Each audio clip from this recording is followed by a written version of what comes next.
All right. If you're watching the replay on this, I'm going to set up right now, real quick. But if you're watching this live, just joining us, uh, awesome.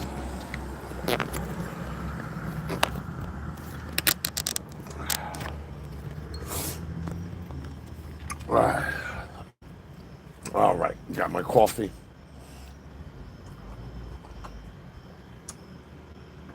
Let me grab my notes for this one.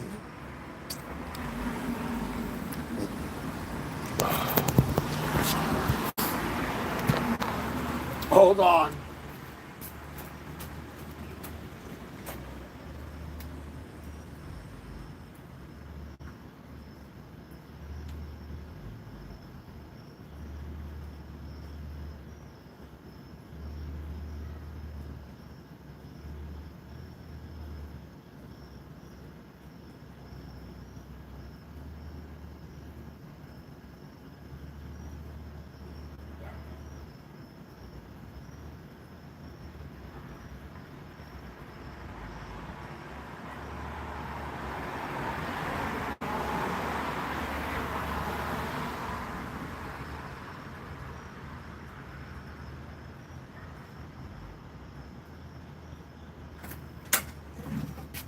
Oh, well, forget that. I had notes on what I wanted to talk about, but probably better off if I just answer questions and stuff like that.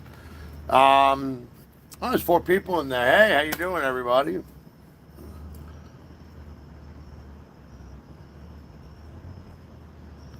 What's up, bro? How are you? Been a while since I could do much, but I'm back. I'm glad you're back. How is everybody on this fine equinox? I don't know what the rules are. I don't live stream much on YouTube, so I don't know what the rules are. So I'm going to off if I take an inhale. Makes sense, because I don't know if I don't want to get, I absolutely do not want to get any kind of restrictions on my YouTube account. Used to go by Kenneth Cooper. I remember that name.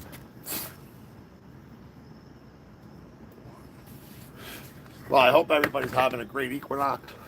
I had written up a whole bunch of notes on things I wanted to talk about, and this was going to be the second episode of the podcast.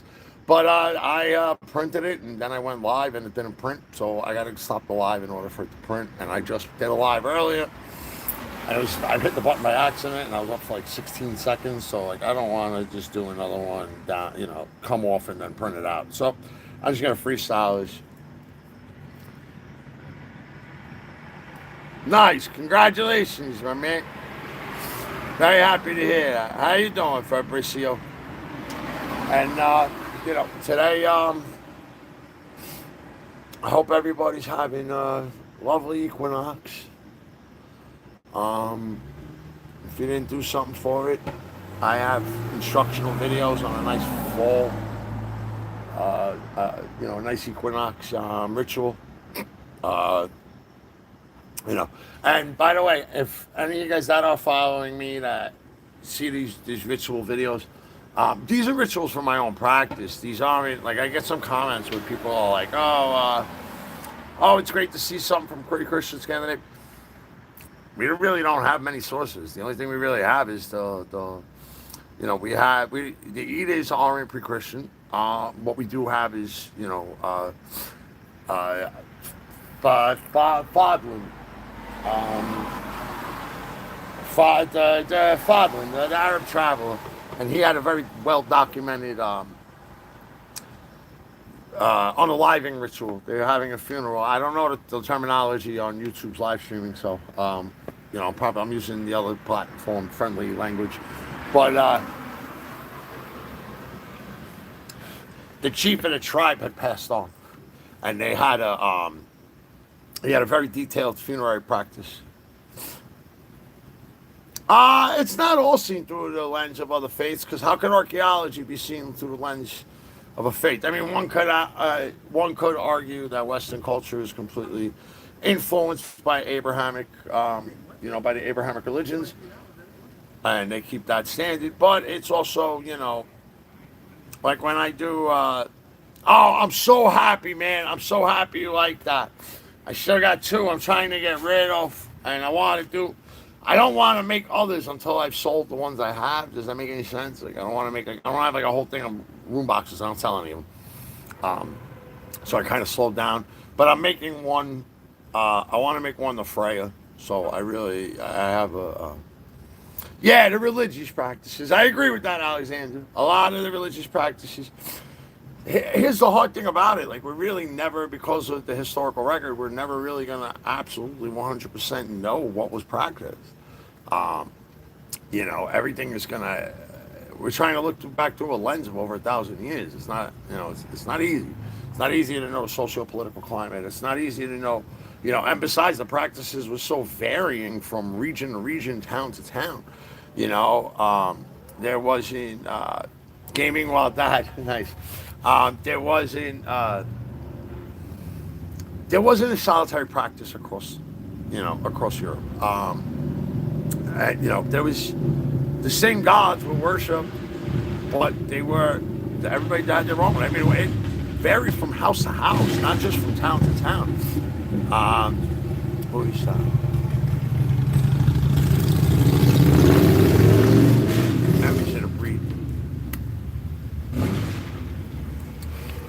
Pop just rolled through. So I'll call with them.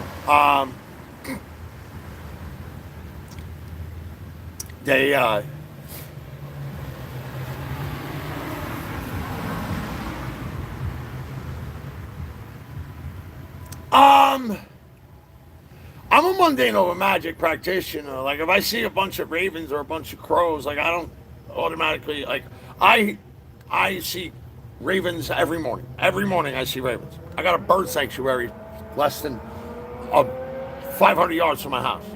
So, that's why I'm seeing them. Not because I'm like Odin's favorite child. My man, run! Yo, homeboy's going like 35 miles an hour with his engine revved out like that.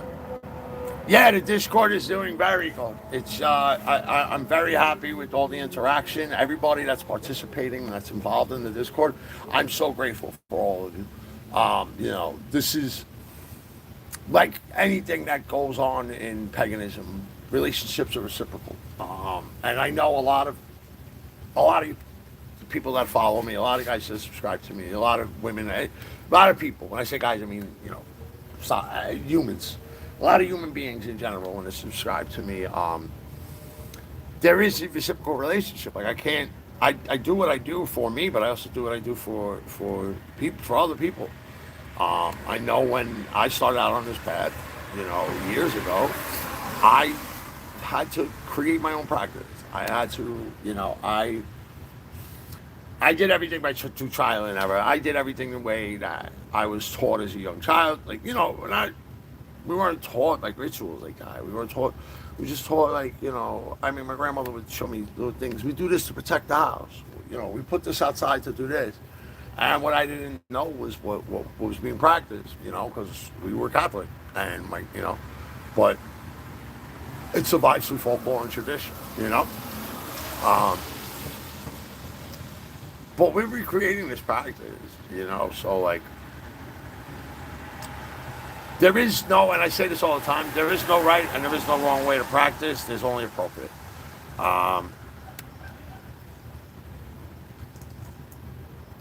Tradition is important, absolutely.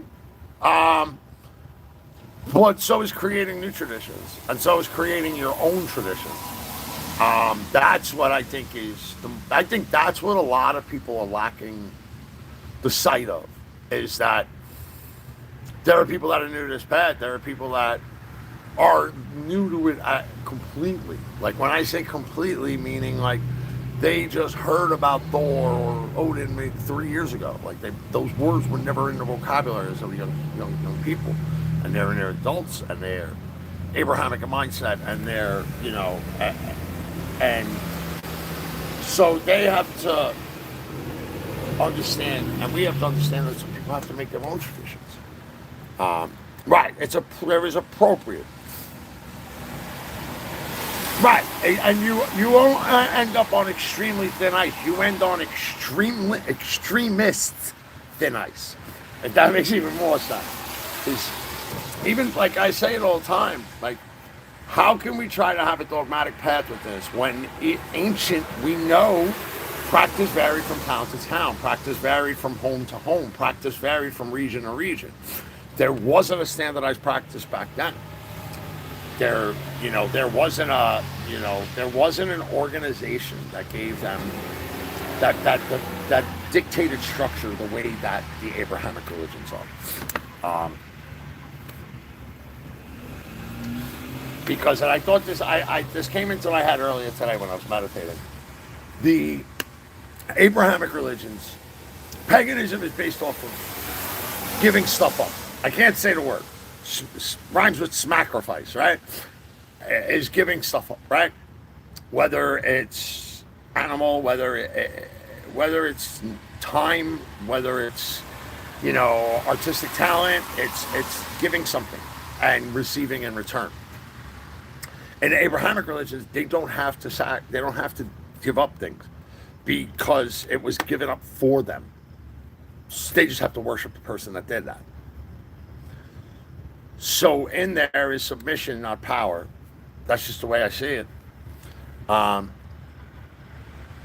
Funny joke guy to subscribe to.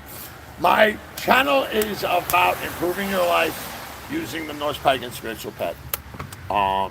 So I do food, fitness, faith, and that's like basically what I've done with myself. You can use any path to self-improvement, but I fully believe that walking a path of honor where your word is bond, where what you contribute to the society means more than what you take from it. It's just the path that I like to walk.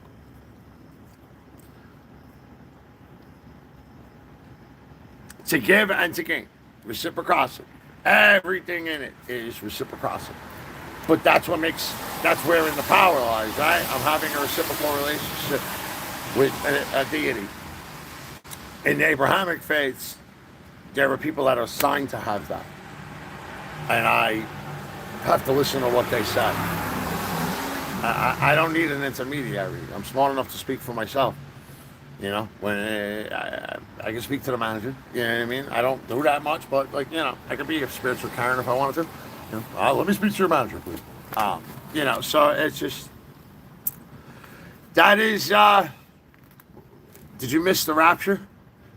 Don't look down. I actually saw like travel tips on TikTok for the rapture.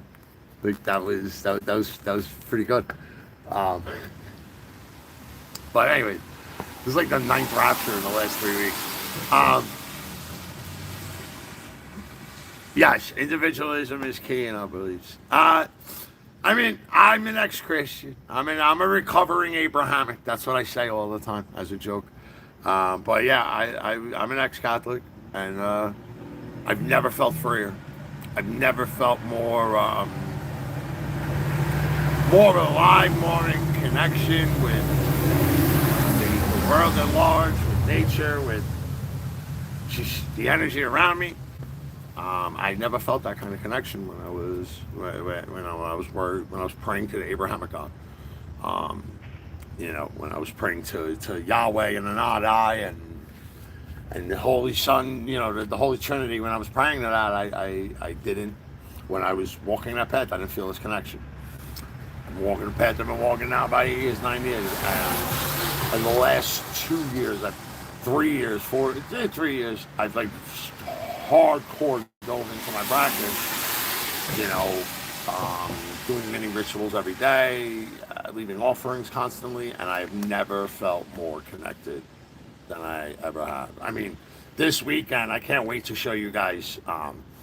People that are in the Discord, you saw some of the pictures from this weekend, but I spent this weekend in the mountains, and we hiked up to Big Savage Tunnel I was on the highest peak on the East Coast, which is in Pennsylvania. I had all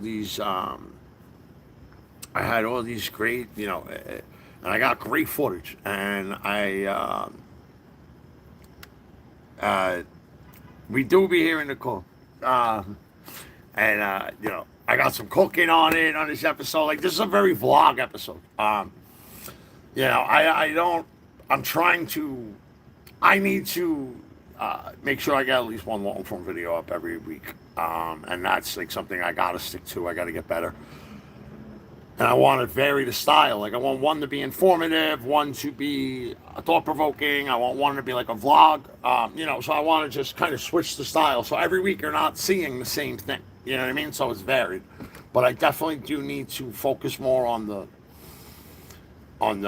long forms. That's where, that's where the growth is on this channel. You hear the call of the... Yes, you hear it. I hear it all the time in my ears.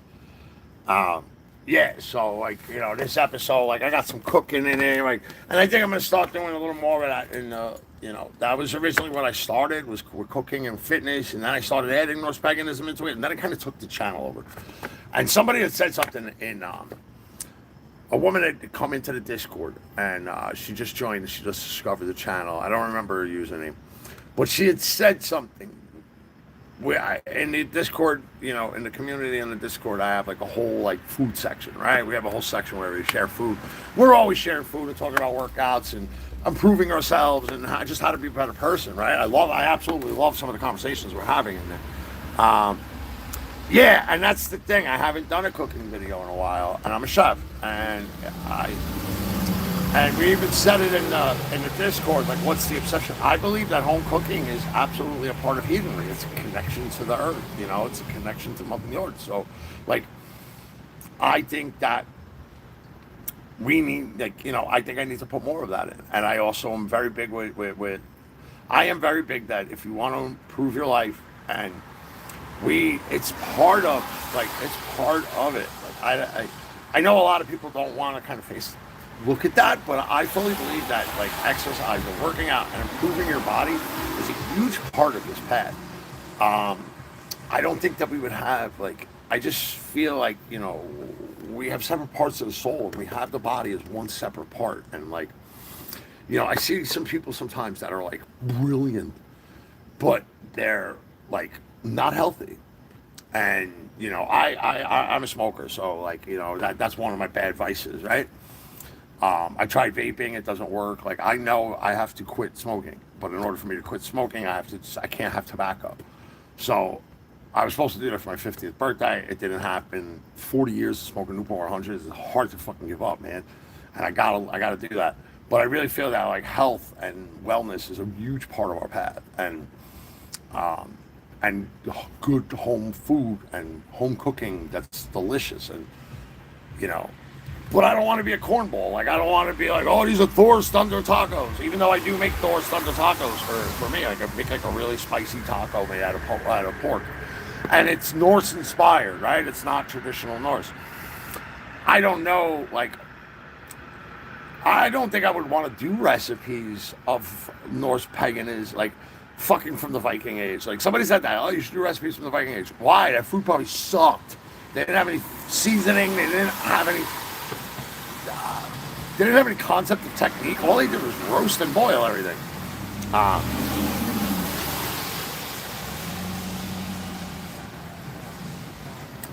So it's done to taco. But I don't want to be a cheese ball. I thought about putting out, so I want to do Norse. I think I want to start doing Norse inspired recipes, right? And I'm going to start saying that too on my short videos with the rituals, that these are Norse inspired rituals. I've made it abundantly clear to people that these are rituals for my practice. These are things that I make up. They're modern. I look at rituals like I look at recipes, right? I'm a classically trained French chef, and I bring this up all the time. The hard way of change a major victory again. Absolutely.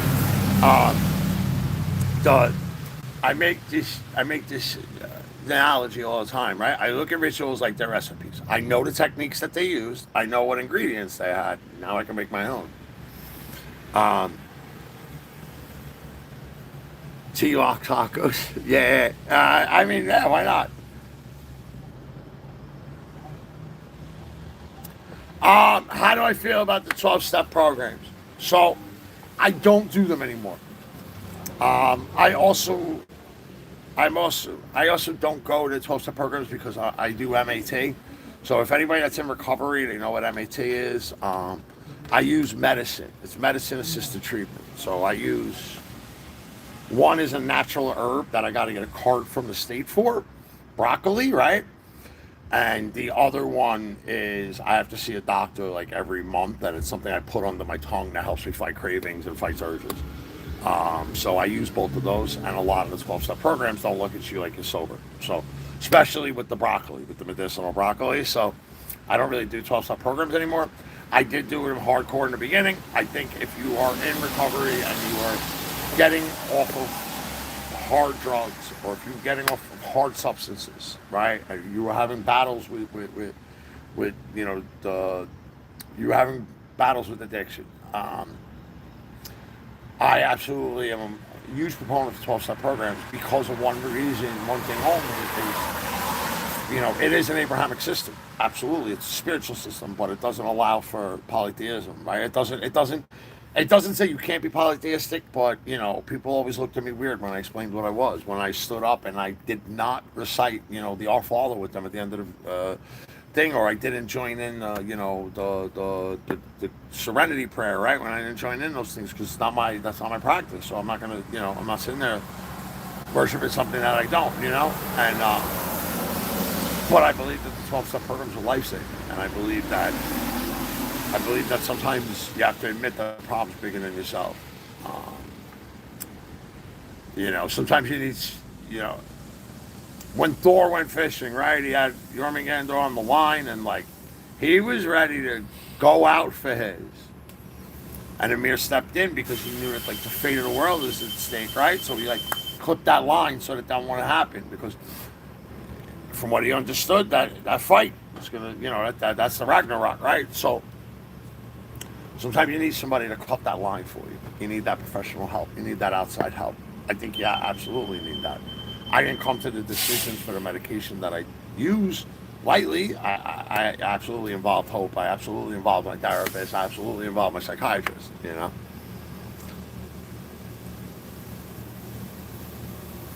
Yeah, they're a good start. Absolutely. 12-step programs are a great start.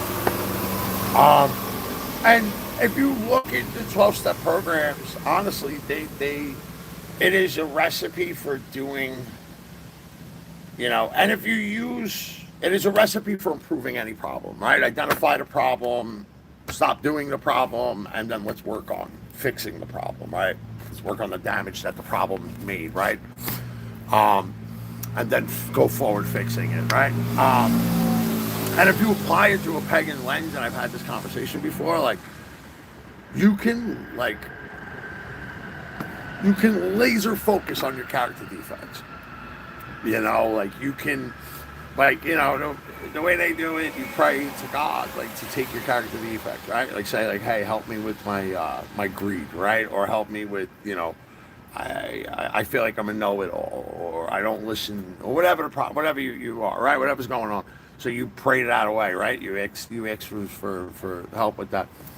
I mean, we pray, right? As pagans, we pray. A lot of people, I didn't like that word in the beginning either, but talking to a deity is prayer. It's just that plain and simple. Some things, they're gonna have these labels that are parts of systems that we didn't like being part of, right? So prayer, it absolutely helps, right? So now instead of just praying to a vague God, hey, if I'm just talking out my ass, I can pray and venerate to Odin and leave offerings to Odin to try and help me work on, being more wise and applying knowledge and knowing when to control my knowledge, So, I believe that, as a pagan, and I actually have a book on my desk. So if you're looking for, right, exactly. It's the people that are incomplete. It's not that. I think that some people, when they're deconstructing, believe that deconstruction is just the opposite of everything they ever learned. So I think they confuse that process of, of what deconstruction is. And I think I need to do I think I really need to do. I got 2 big videos that I'm planning, that I'm working on, that I'm doing a lot of research on, right?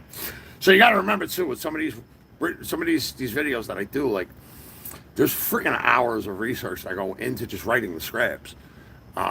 You know, like, so there's a lot of work that goes into creating a YouTube video that's informative, accurate, you know, factually accurate, and entertaining. So there's a lot that goes into it. It's not something that's easily thrown together. It also takes me, you know, right, prayer and meditation. Prayer is asking the universe. Prayer and meditation are reciprocal. Prayer is asking for the universe. Prayer is speaking to the universe. Meditation is listening, right? That's what I've always been taught. So, you know, I really just think that, like, I think you know, one of the videos that I'm planning, I haven't even come near the script. I'm doing the ultimate guide to modern rituals in Norse paganism. Like, I'm doing like a 25-minute video on literally like ingredients, like historic sources. Like, I'm doing a lot. This one's going to be big, and I'm going to release it. It's probably going to take me a month to get completely scripted, filmed, edited the way I want, because that's going to be a super edit. That's going to be something that, like, you know, that I just feel that some need more attention, story driven. The story driving and the editing and engagement factors, I think, need to be higher on certain videos and on certain subjects than other ones. So the rituals, I want to do the ultimate guide to rituals, and then I want to do like a guide on deconstruction. I want to do a video on like how to deconstruct, like what it actually even is, because a lot of people, like, you know what I like always makes me laugh when I see somebody that has like 6 years, 7 years, or they have a few years, right? And they're arguing with somebody that's kind of new to the path, or they're telling somebody, and their go-to card is, "You got so much deconstruction to do." And like, my question always is, well, what's your definition of deconstruction, and what do you define that as? And you know, that's what happened. So like, that word is thrown around a lot too easily. It's thrown around in an air of superiority, and I can't stand it. So I want to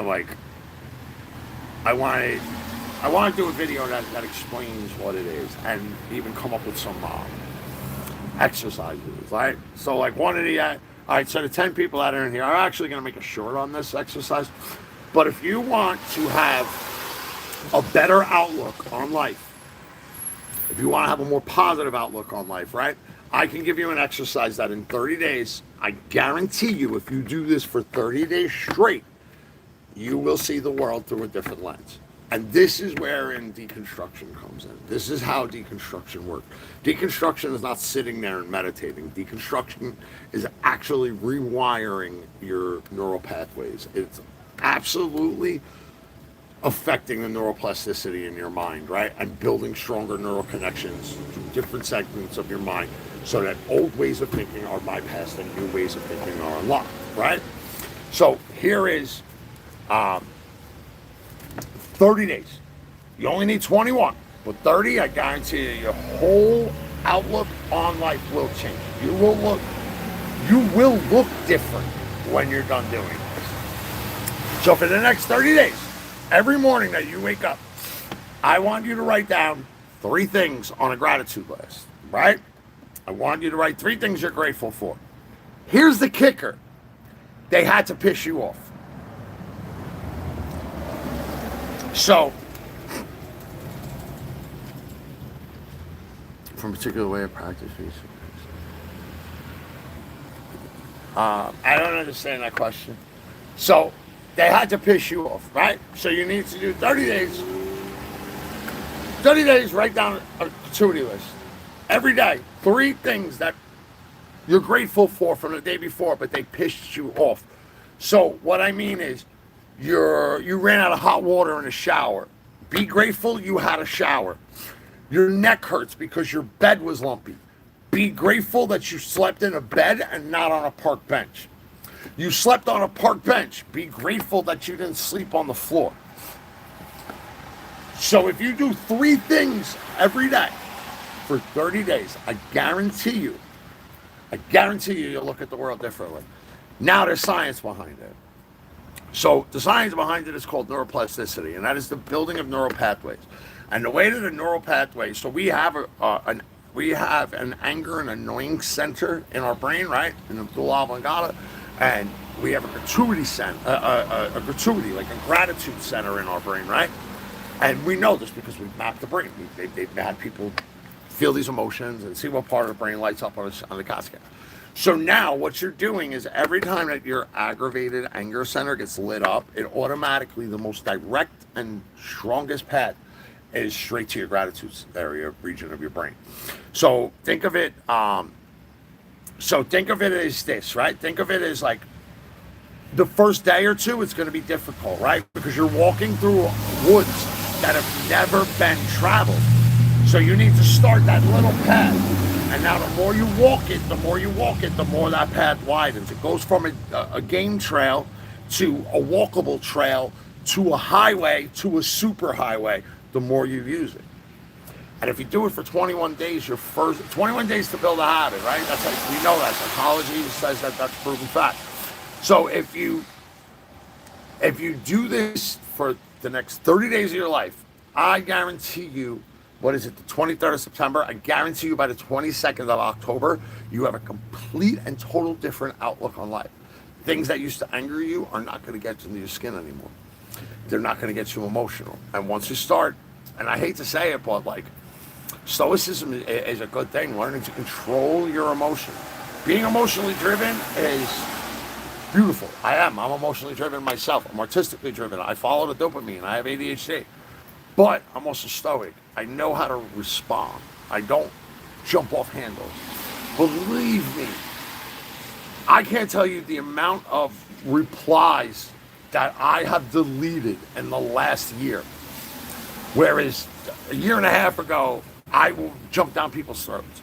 And like, I had to learn to like remove my emotions from what people say about my content.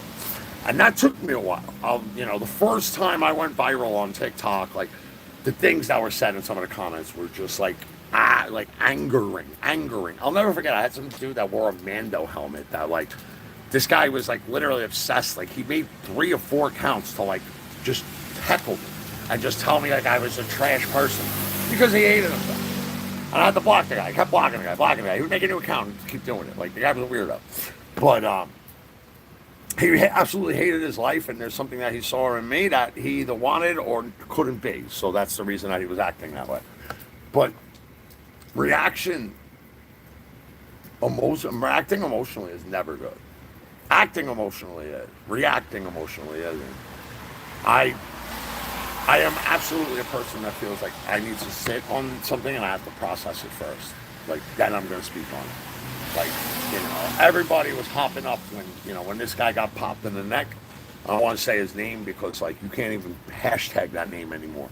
But it rhymes with Dirk, right? So when he got popped in his neck, right? Listen, I didn't celebrate, but I also didn't mourn him. That man would want us. He's in a book. There's a new book about the pagan problem in America, and he wrote the foreword, literally saying that like we need to be obliterated off this planet. Like, and that in no uncertain terms. Like that foreword he wrote is terrible. It's terrible, and people that are claiming that the Norse pagan are pagan and like venerating this man and putting this man up as a hero, they didn't share religious ideologies with them. What they share is fascist ideology. That's what they're sharing with them. So like, that's why they idolize him, because he was able to, under the radar, say some fascist stuff, right? But now, I mean, some of the stuff that's coming out now, like, I don't know if you see what some of this stuff that's coming out, I don't know if it's conspiracy theories, but like, saying his wife was involved with Epstein, like, why Trump and Epstein, like, that's where his wife came from, like, she worked with him, whatever. I don't want to talk politics, but, so like, I was angry, right, when people were acting out, but I stepped back. I didn't make a video on it. And then I did make a video on it when Patel said Valhalla, and I got emotional. I got angry. I absolutely even said it in the freaking Discord server that I was pissed off about it, and I'm making a response video. And it was Pagan Prince that called me out. He was like, bro, like, what are you doing? That's not, And he's right, that's not my style. My style is not to wallow with other people, because but emotion, right? I reacted emotionally. And hey, I put the video up onto the Clock app. It got 10 views, it got stuck, and that was all I needed from the universe to tell me not to upload it. Yeah, listen, they will always, and, Fable, who's, Fable is a very good friend of mine. She lives in Norway. She's very outspoken for the Path. She's a historical Viking ring actor. And she's like one of the few people that like can claim an unbroken chain. Like, you know what I mean? Like, she's from the mountains in Norway. Like, her family's been there for hundreds, thousands of years. So, like, she can claim that unbroken chain of ovals, right? She doesn't. She never does. Like, she doesn't. She'll talk about like folklore, what her mom taught her and stuff like that, right? And she said it best. Like, this was just that's all it was. It was a whistle. This was a WS dog whistle, and it was once again like appropriation of the culture, right? Appropriation of the warrior spirit. But then again, on the other hand of that, am I guilty of that too? Because I promote shit as a warrior. I always say warrior path or warrior this or that. Better be a warrior and gardener of the war, right? So like, am I appropriating that part too? Like, I'm not going about how, like, you know what I mean? Unless get popped out on the block, like, unless that's part of it, like, you know what I mean? I'm not really going. So like, I don't know, but emotions are a good thing and a bad thing, and I think that part of what I fill my Swiss cheese holes with, that's what this is, right? It's a Swiss cheese pad. We have big meats of it, but we're missing parts of it. This is some big bubbles in the middle, some holes. I fill it with like things like Stoicism, Buddhism, like philosophers as new as Bruce Lee. You know what I mean? Like, and yeah, that's about it for now for today. I think I'm going to jump off. I just wanted to come on here. I tried to come on earlier.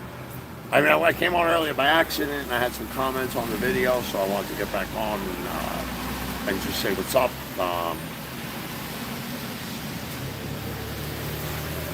Gosh. See, here's the thing. That word, the lot, that's what it translates to, the lot, which means the whole. So whereas Freya might get first choice, Odin commands the lot. So at the end of the day, they're chilling in Freya's hall, right? They're chilling in Sustenrir, and they're in Folkvanger, right? In the meadow of Folkvanger. But Odin is still the commander-in-chief. So, like, the first choice thing was, I believe, just a part of the, that was a part of the pact when Freya became, Azir. When Freya was, I don't know, traded to, like, it was almost like a fucking, literally, it almost was like a sports trade,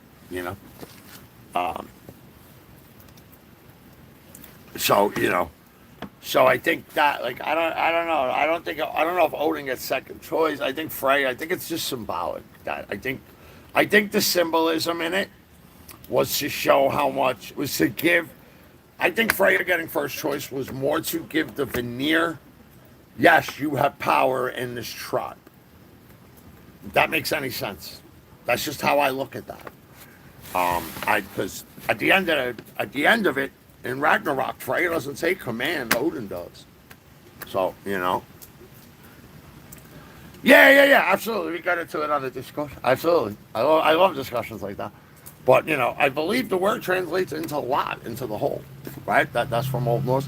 I'll check with the linguistics department.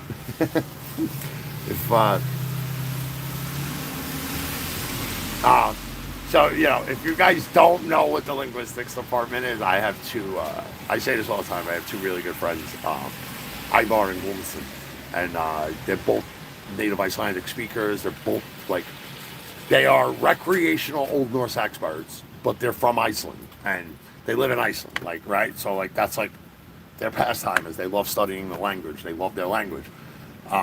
So like when I have questions like this, especially when it comes to like what a good translation is, I just go to them and I call it the linguistics department. And plus, it's really fucking cool that I get to consult. I mean, I speak to him almost every day, but I get to consult with Snorri Sturluson's 23rd generation grandson, and that's not a 23andMe thing. I've seen the records, like I've seen the Icelandic parliamentary records that show it. So like, it's always cool. But I'll check out the linguistics department. Yeah, yeah, Peggy. No, Prince. I'll get him in the Discord. He's like one of my best friends. He's a brother. He's not even a friend anymore. Like we're like brothers. He lives in Norway now. I'm going to stay with him probably 20 after American Heathen. Here's my plan. After I do American Heathen, right? That'll take about maybe year and a half, right, from starting film, which we're like in the middle of right now. I'm in the middle of the funding. Like I'm in the middle of like getting everything together. I got new cameras. I got some mics. We're just trying to get the trailer next. That's our next buy, and then my girl's got to put in her paperwork for her job for retirement, and we on the road. As soon as we on that road, I'm making a 1.5 hour. I'm making a 90-minute feature length documentary, and then I'm making 840 something minute streaming episodes. American Heathen, Pagans in America, American Heathen. I like American Heathen better. I started as Pagan with America. And I'm just going to go to different metaphysical shops. I already have some interviews set up with a few people. I have some predominant people in American heathenry that are, that are willing to let me follow them around, interview them. And then I want to do, after that, I want to do, so that's project one. Project two is an American Heathen abroad. And I'm going to spend 6 months in like Norway and Scandinavia and like show the different, I want to show American paganism, and then I want to show you like Scandinavian paganism, right? Like, how it's practiced over there. I'm so glad to hear that, Davin. And then I want to also, and then I have a movie and I have a screenplay written, and the screenplay, I don't think anybody could ever pull the screenplay off except me, because it's uniquely me. So I'm writing I have a screenplay in my head. I just got to get it down on paper. I have the outline written on it. But I'm writing a movie about, it's about a New York City Bronx street crew, right? About like, and they're from Asgard Avenue in the Bronx, and it's it's done basically going to tell the Locusena, Baldur's Dream, the Ragnarok, and the Voluspa, but I'm telling it in a modern street gang in the Bronx, based in the 90s, and like instead of Loki, it's going to be Lucky. Instead of Thor, it's going to be Theo. Instead of Odin, it'll be Dino. Odin and Tommy. Tommy is Odin's right-hand man, but he lost his hands in Vietnam. And when they were in Nam, they were in an opium den, and Dino had these visions, and he had the visions that his best friend Lucky, that he grew up with, son, unalives him in the future. So later on, when Lucky has a kid named Freddie out of wedlock, he sets that kid up to go upstate. So you get what I'm putting down? So like I'm literally gonna just modernize it, and like Barry's gonna be like the favorite son, and Lucky's gonna set it up where he gets popped. You know what I mean? And then instead of going down to Helheim, he's gonna be in a coma in a hospital in Hell's Kitchen. Like, you know what I mean? Like, I got all these replacements for all this. Like, Aegeus Hall's gonna be like a bar on the corner.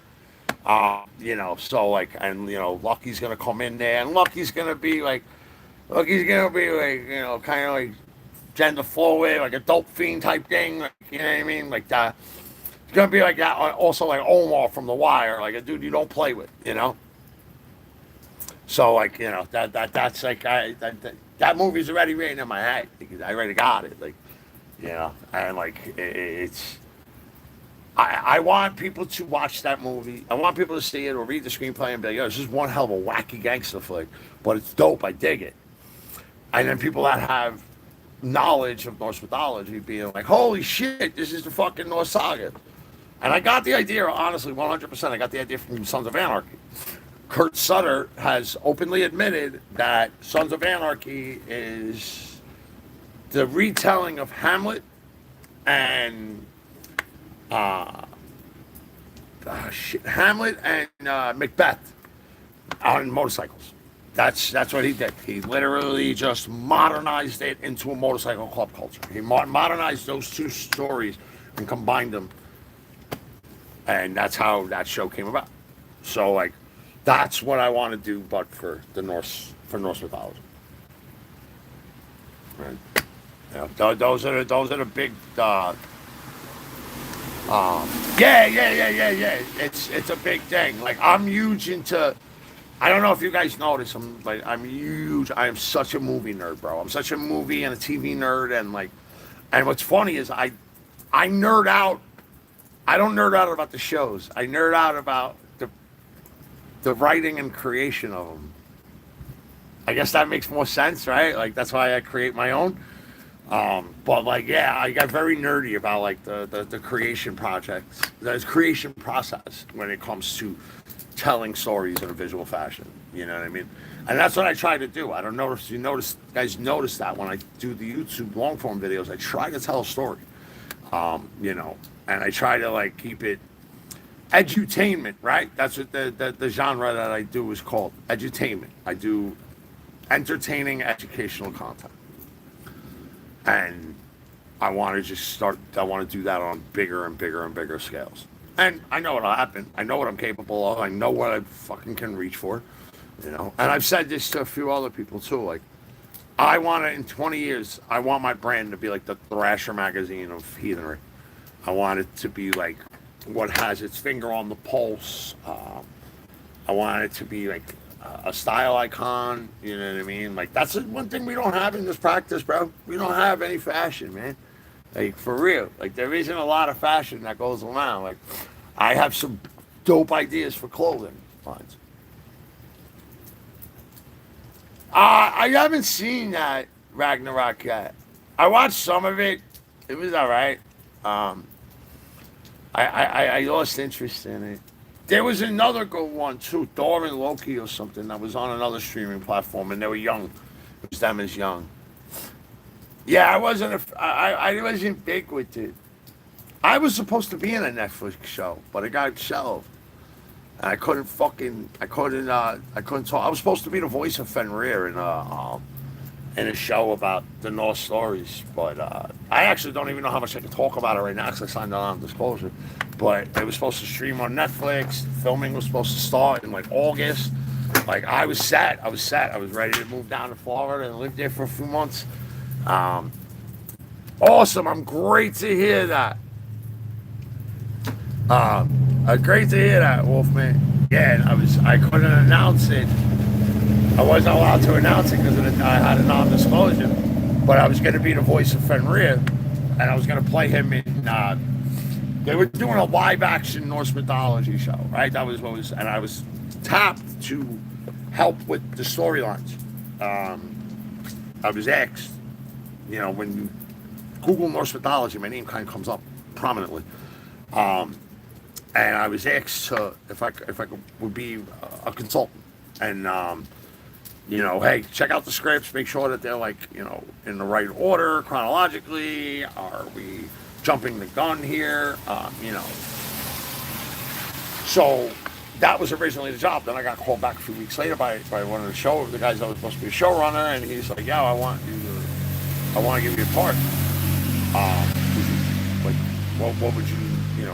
What do you think about being Fenrir? I think you have a great voice. So, like, I practiced a few voices, and I auditioned over Zoom, and I was given the part, and I was, like, things were signed and everything, and then, like, 3 weeks before it was set to start, I got shelved. So, it sucked.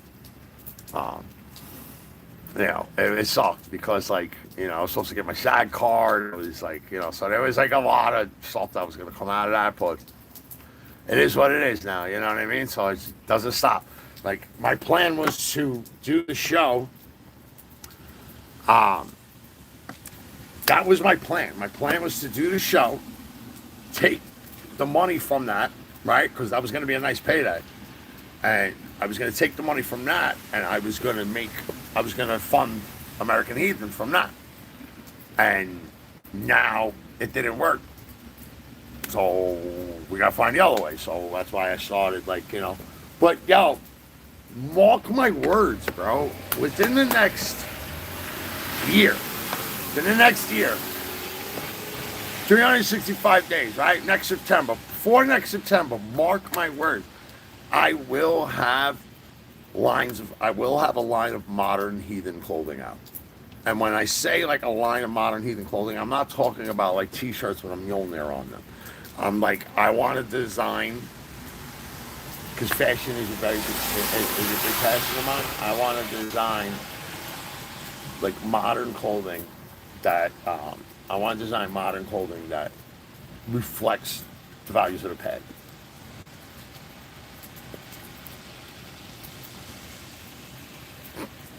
Yeah, marked. Yeah. No, watch. You'll see. Like, I got ideas for, like, dope, like, hoodies. Like, three-quarter almost, looking almost like, shaped almost like, Assassin's Creed.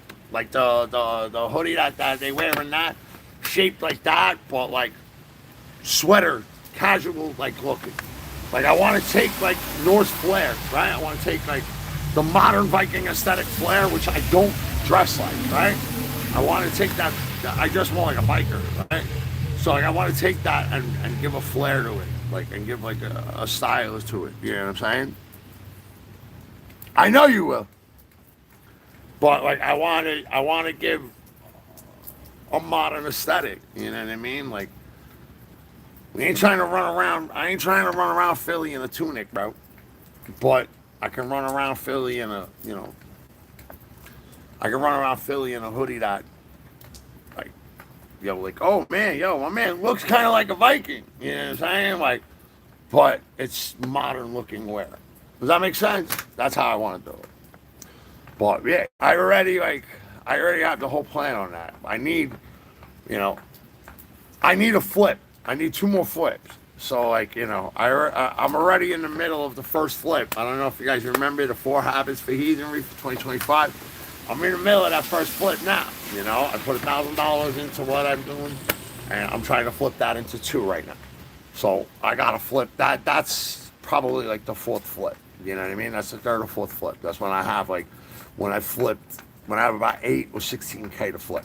That's when I can get on the phone. I can start working with a manufacturer, and I can send over 1 or 2 designs, and I can start the lines like that.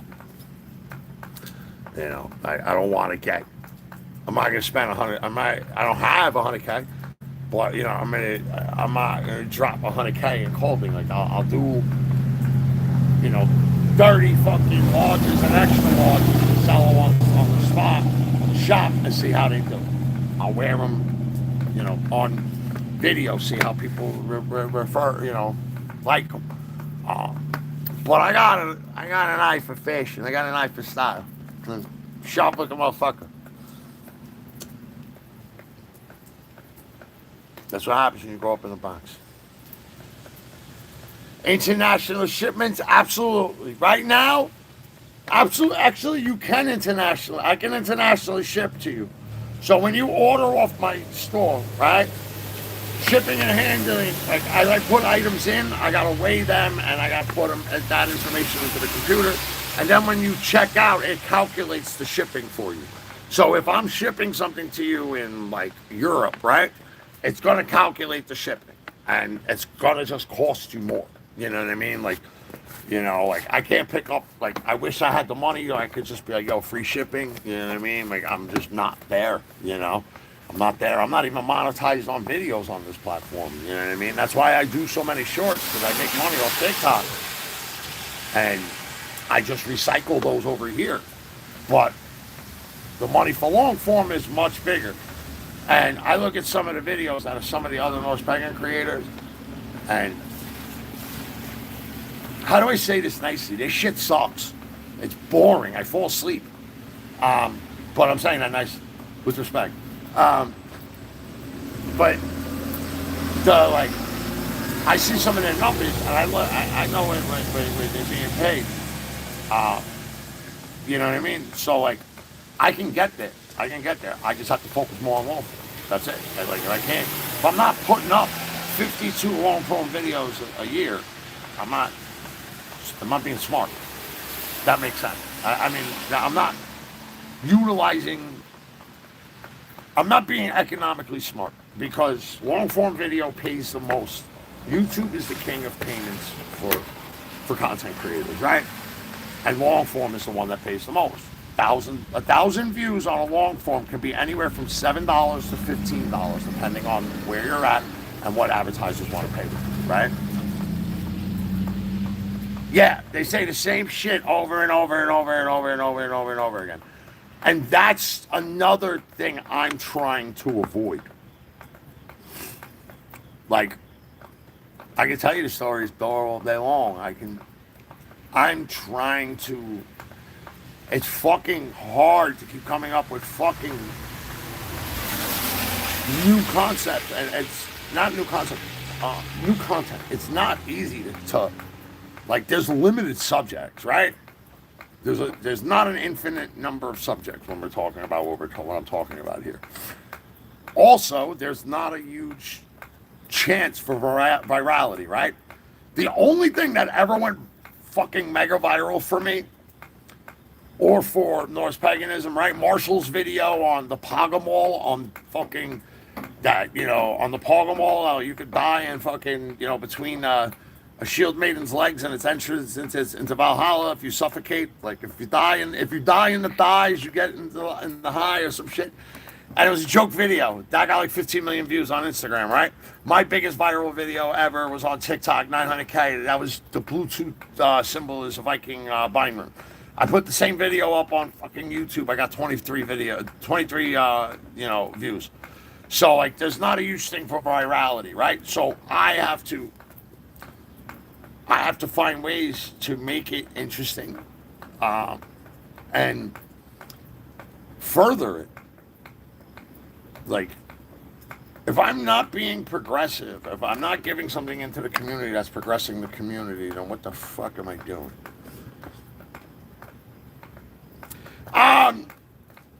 I don't like recycling the old subjects in a new light. Like, I mean, listen, I can tell the stories 100 different ways. Like, if I'm ever stuck for content, like, that's not a problem. I just do a poem.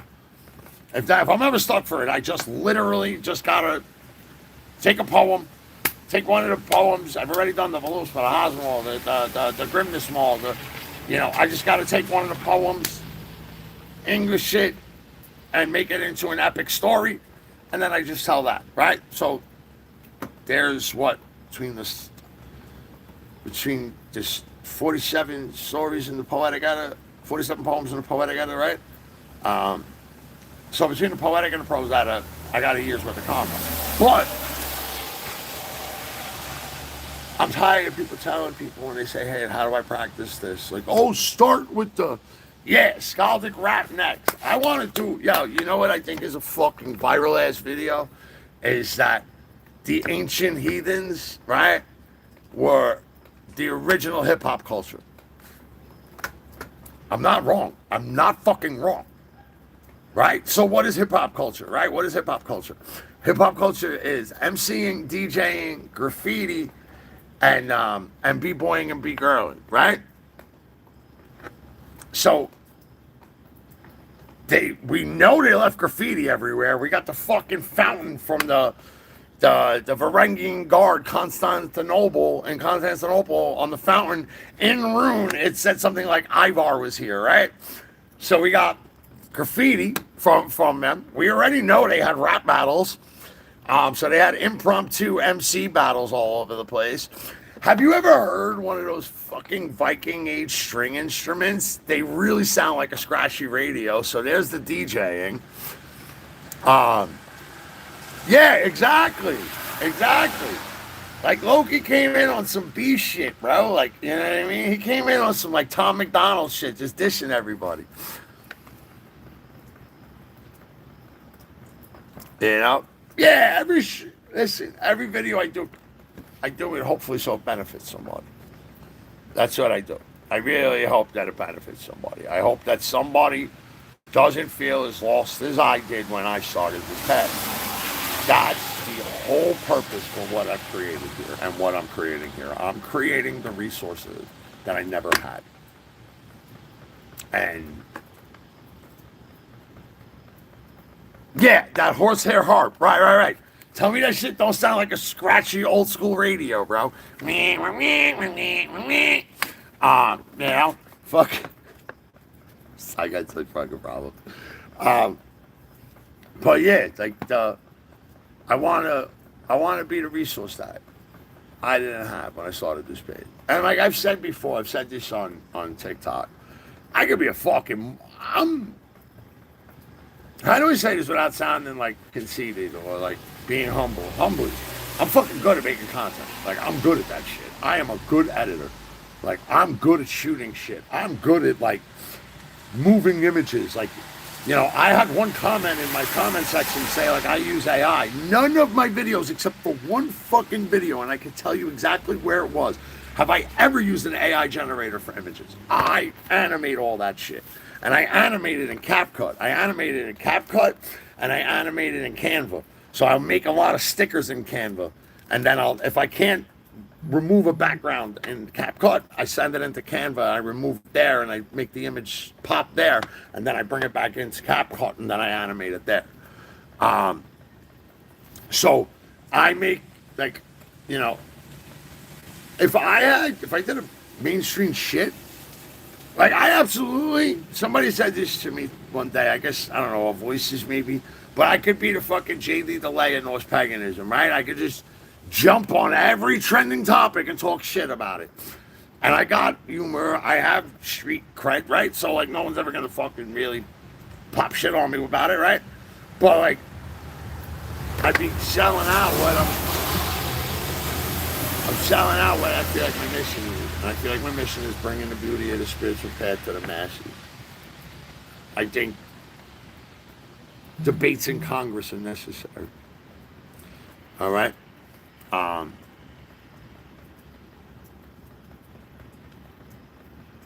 yeah, I always listen. I'm like the WWE attitude era. Like I wanted to be a wrestler when I was a kid. I actually went to a wrestling school, but like I hurt my back, so fucking I gave it up. But yeah, no. But that's also my energy too. Y'all gotta understand that. Like I don't put on any fucking act for a camera. Like it's not like I'm like, you know, all day I'm like, hey darling, how are you? And then I hit play and I'm like, yo, you motherfucker. Like, no, that's my energy all day long. Like I wake up like this and just get up. Like today, because we went on that 10-mile hike yesterday, you know, we went on that 10-mile hike yesterday. I'm exhausted. I didn't do anything today. I think I came on YouTube because, hey, this gets me watch hours. So I wanted to do a live this week. I didn't do one last week. You know, I may do a few months. Yeah, I studied, I wanted to be a wrestler. I got the size for it. I got everything for it. I'm great. I'm a good actor. Like, I'm good at, like, physicality. Um, I got hurt by somebody that, and I got scared. So I got dropped the wrong way. And the dude wasn't very bright, but he was in the school. He's paying. So I had to work with him. And he went to give me a sidewalk side slam. And he over rotated me and he put me down on like my upper back and my neck. And like for 3 days I couldn't move my neck. And yeah, hi honey, how are you? Yeah, nah, that ain't me. So like I stopped. You met Brother Love in a bar at an airport? That's awesome. My brothers went to school with fucking Bubba Ray Dudley. My older brother Joey. He was Bubba Ray Dudley went to Christopher Columbus High School on the Bronx. And my brother was friends with him. Like they grew up together. Like I used to go to the ECW Bubble Ray. I used to go to the ECW events in Philly and in New Rochelle, and like I was treated like a king there because we knew the Dudley boys. But yeah, my brother went to. You want to hear the funniest three people that hung out that were fucking great friends? Kirk Rimdowski. I don't know if you guys know who that is. That's the guy that sold the steroids in baseball. Him, Bubba Ray Dudley, and my brother, who was a prominent graffiti artist. My older brother he's a very well-known graffiti artist, my brother JP. The three of them made Holy Communion and Our Lady of Solace together. And you know who else I grew up with too? I mean, I went to prom with Tara from Sons of Anarchy. Maggie Schiff. I went to school with her. I went to school with Dash Mahak. But you know who I was really good friends with? It's funny because this all started with the U.S. Open. So the U.S. Open was a few days ago. So I had a friend that I grew up with. His name was Jared Barbash, right? And Jared is a very small guy. Like, he's not a big dude, right? Yeah, late 80s, early 90s. But Jared's not a big dude, right? Jared's like fucking like 5'4", like 130 pounds, right? Soaking wet, 3 bricks in his pocket. But because of that, he was able to work as a ball boy at the U.S. Open into his 30s.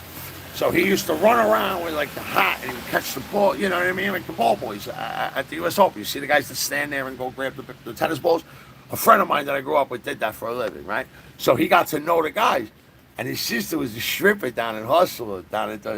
This is the truth. Anybody that's from my old neighborhood that's watching this will fucking chime in the comments and tell you I'm not bullshit.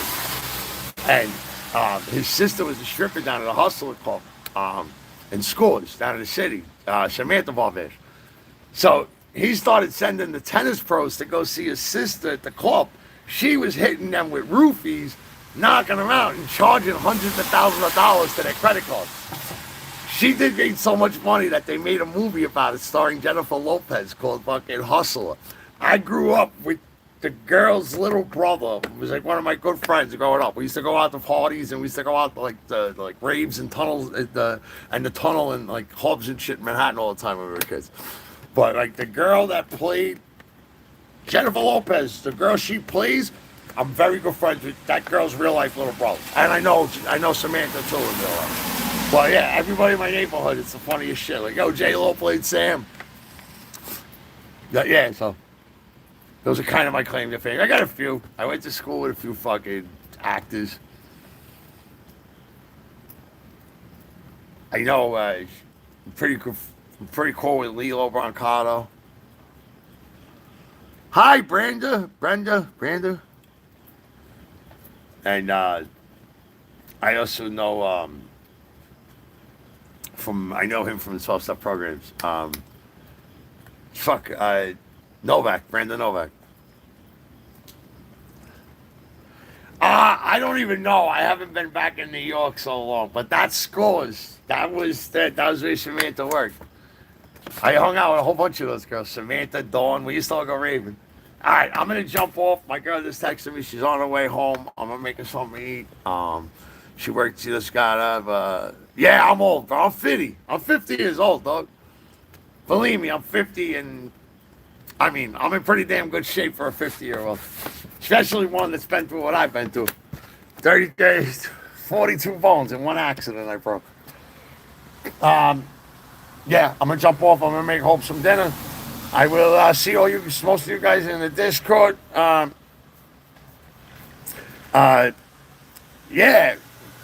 Bro, look at that. That's pretty good for 50. Oh, by the way, that's my new tattoo. I just got a T while I was done. Yeah. OGs. I'm triple-double OG. I'm an OG. Alright, I'll see y'all. I gotta make some pork schnitzel. It's been real. I'm gonna try and get on lives at least once a week. Alright?